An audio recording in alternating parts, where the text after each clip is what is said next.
Assalamualaikum warahmatullahi wabarakatuh. Anak-anakku semuanya, siswa-siswi kelas 8 yang Pak Khalid banggakan, berjumpa kembali dengan Bapak Ahmad Khalid di sini. Hari ini kita akan kembali belajar masih dalam bab teks berita, yang mana hari ini kita akan belajar menganalisis unsur dan isi berita. Anakku, sebelum pembelajaran dimulai, saya persilakan kalian untuk berdoa terlebih dahulu menurut agama dan kepercayaan kalian masing-masing.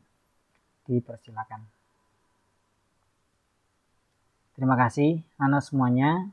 Di sini kita akan belajar bersama-sama mengupas tentang unsur berita. Nah, pada pertemuan yang kemarin tentunya kalian masih ingat ya, unsur berita. Ini Pak Kolek ulang sedikit dan ulas kembali, yang mana unsur berita itu terdiri dari 6 unsur anak-anak setidaknya. Itu disingkat dengan adiksimba. Nah, apa itu? Yang pertama adalah apa unsurnya. Jadi di sini menunjukkan apa judul atau topik berita yang disajikan.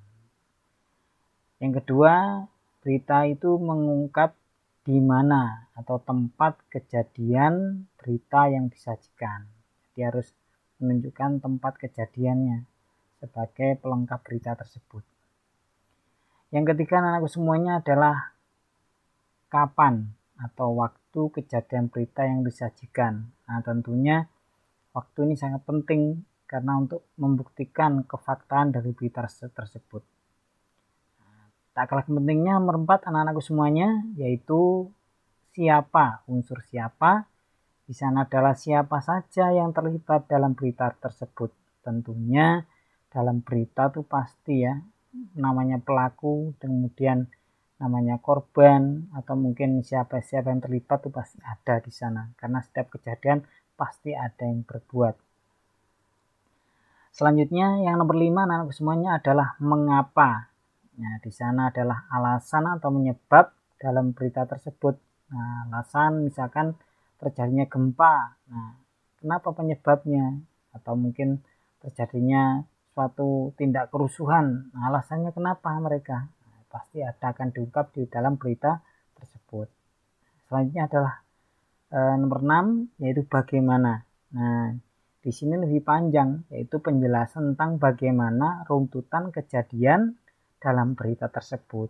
Nah, anak-anak sekalian, tentunya 6 unsur ini harus kalian pahami untuk menyusun sebuah berita nantinya ya. Jadi disingkat di sana adiksimba. Apa, di mana, kapan, siapa, mengapa, dan bagaimana.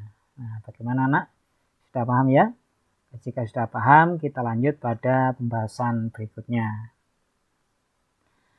Berikut ini adalah jenis isi berita. Nah, berita itu bermacam-macam anak-anak ya. Nah, di sini Pak Kolik sedikit untuk memilah-milah ya. Nah, ini berita sebenarnya banyak sekali. Nah, ini sedikit Pak Kolik sampaikan beberapa jenis isi berita. Yang pertama adalah pendidikan. Jadi isinya tentang tema pendidikan. Nah, bagaimana? Seperti apa contohnya anak semuanya? Nah, ini kalian lihat ya. Di sini adalah contoh berita pendidikan. Ini berita pendidikan tentang penghapusan ujian nasional. Nah, ini Bapak Menteri kan menyampaikan di sana. Nah, situ dijelaskan bahwa bagaimana tentang penghapusan ujian nasional anak semuanya. Ini tentang berita pendidikan. Nah, ini ya. Selanjutnya tentang politik ya anak semuanya. Nah, bagaimana sih contoh berita tentang politik itu? Nah, ini coba lihat. Nah, contoh berita politik adalah dana jumbo pilkada bisa crack ekonomi, tapi bikin demokrasi itu buruk. Nah, ini di sana dijelaskan bahwa Menteri Koordinator Bidang Perekonomian Erlangga Hartarto mengatakan pilkada 2020 bisa menggenjot pertumbuhan ekonomi Indonesia. Nah, ini ya. Nah, semuanya ini adalah contoh berita tentang berita politik ya. Selanjutnya kembali pada pembahasan, yaitu jenis berita ekonomi. mana yang termasuk jenis berita ekonomi? Nah, anak-anak semuanya. Nah, kalian lihat di sana. Ini adalah contoh berita tentang tema ekonomi. Contohnya, Menko Airlangga ungkap tak semua sektor ekonomi alami tekanan. Nah, di sana Menteri Koordinator Perekonomian Airlangga Hartarto ini menjelaskan tak seluruh sektor ekonomi mengalami tekanan. Masih ada beberapa sektor yang tumbuh. Beberapa diantaranya adalah sektor pertanian dan sektor telekomunikasi. Nah, ini anak sekalian, ini contoh dari berita bidang ekonomi. Selanjutnya bidang seni budaya. Nah, contohnya anak-anak semuanya, ya, kalian lihat di sini. Nah, contoh berita seni budaya. Nah, pamerkan seni budaya Indonesia ikut serta dalam Bali Yatra 2019 di India. Nah, ini contoh berita tentang yaitu seni atau budaya anak semuanya. Nah, jadi kalau mengelompokkan berita seperti ini anak ya. Nah, kemudian tentang keagamaan. Nah, ini perhatikan. Nah, ya judulnya Pemkab Rohul komit mendukung sekolah berbasis keagamaan. Nah, ini tentang agama semuanya. Berita-berita yang menyangkut tentang keagamaan berarti termasuk tema keagamaan. Begitu yang dimaksud ya. Selanjutnya adalah berita tentang sosial. Nah, bagaimana anak-anak berita tentang sosial itu? Nah, ini contohnya. Nah, perundungan anak merambah media sosial. Ini diambil dari media Semarang Metro, Gerbang Metropolitan, Rabu 16 Maret 2016. Ini sebagai contoh saja anak-anak semuanya. Ini berita tentang bidang sosial ya. Selanjutnya hiburan atau olahraga. Nah, tentu ini juga kalian suka ya berita seperti ini. Nah, ini lihat Tanah Surga katanya, film nasionalis Deddy Mizwar yang syarat dengan pesan moral. Ini film anak-anak semuanya. Selanjutnya adalah tentang olahraga. Ini pelatih timnas Indonesia U19 memutuskan memulangkan 11 pemain dari pemusatan latihan di Jakarta. Nah, ini contoh berita tentang olahraga nah semuanya ya. Nah, ini jenis berita anak-anak semuanya. Tentunya sudah jelas sepertinya ya. Nah, kita lanjut pada pembahasan berikutnya. Ini sedikit Pak Kolek sisipkan tentang fakta dan opini dalam berita.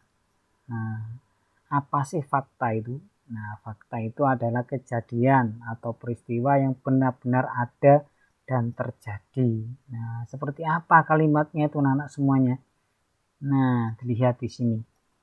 Contoh kalimat fakta berita. Telah terjadi banjir di Jakarta Utara yang menyebabkan korban tewas sebanyak 14 orang. Nah, ini nyata ini berarti ya. Contoh lagi, Indonesia merdeka pada tanggal 17 Agustus 1945. Nah, ini anak semuanya. Ya. Ini termasuk fakta kan. Sungguh-sungguh terjadi memang benar-benar ada ya. Ini namanya fakta ya. Nah, selanjutnya kita akan bahas tentang opini. Nah, apa itu opini? Nah, opini itu adalah pendapat atau pikiran pendirian orang. Nah, ini ya. Itu pendapat, pikiran, pendirian orang. Nah, ini. Nah, bagaimana contoh kalimatnya dalam teks berita itu ya? Nah, kalian lihat di sini. Nah, ini. Menurut Evan, Bambang Pamungkas merupakan pesepak bola terbaik di Indonesia saat ini ya. Menurut Evan, ini berarti menunjukkan opini, pendapat dari salah seorang. Jadi bisa benar, bisa salah. Itu namanya opini ya. Nah, selanjutnya adalah Amirah adalah anak yang paling baik menurutku. Nah, menurutku di sini adalah menurut dia. Jadi belum tentu menurut orang lain. Ini yang dinamakan dengan kalimat opini atau pendapat ya. Nah, sekalian. Nah, ini ya. Nah, jadi kalian harus bisa membedakan antara fakta dan opini dalam berita itu. Nah, anak-anak semuanya. Tentunya sudah selesai yang Pak Pelik bahas. Nah, selanjutnya untuk meningkatkan kompetensi kalian, kerjakan analisis unsur dan isi berita pada link yang sudah disertakan dalam video materi pelajaran ini. Kerjakan dengan jujur dan sungguh-sungguh. Semoga nanti menjadi ilmu yang bermanfaat. Amin ya rabbal alamin. Itu anak-anak sekalian, ya. Terima kasih. Demikian yang bisa Pak sampaikan. Tetap semangat belajar. Wassalamualaikum warahmatullahi wabarakatuh.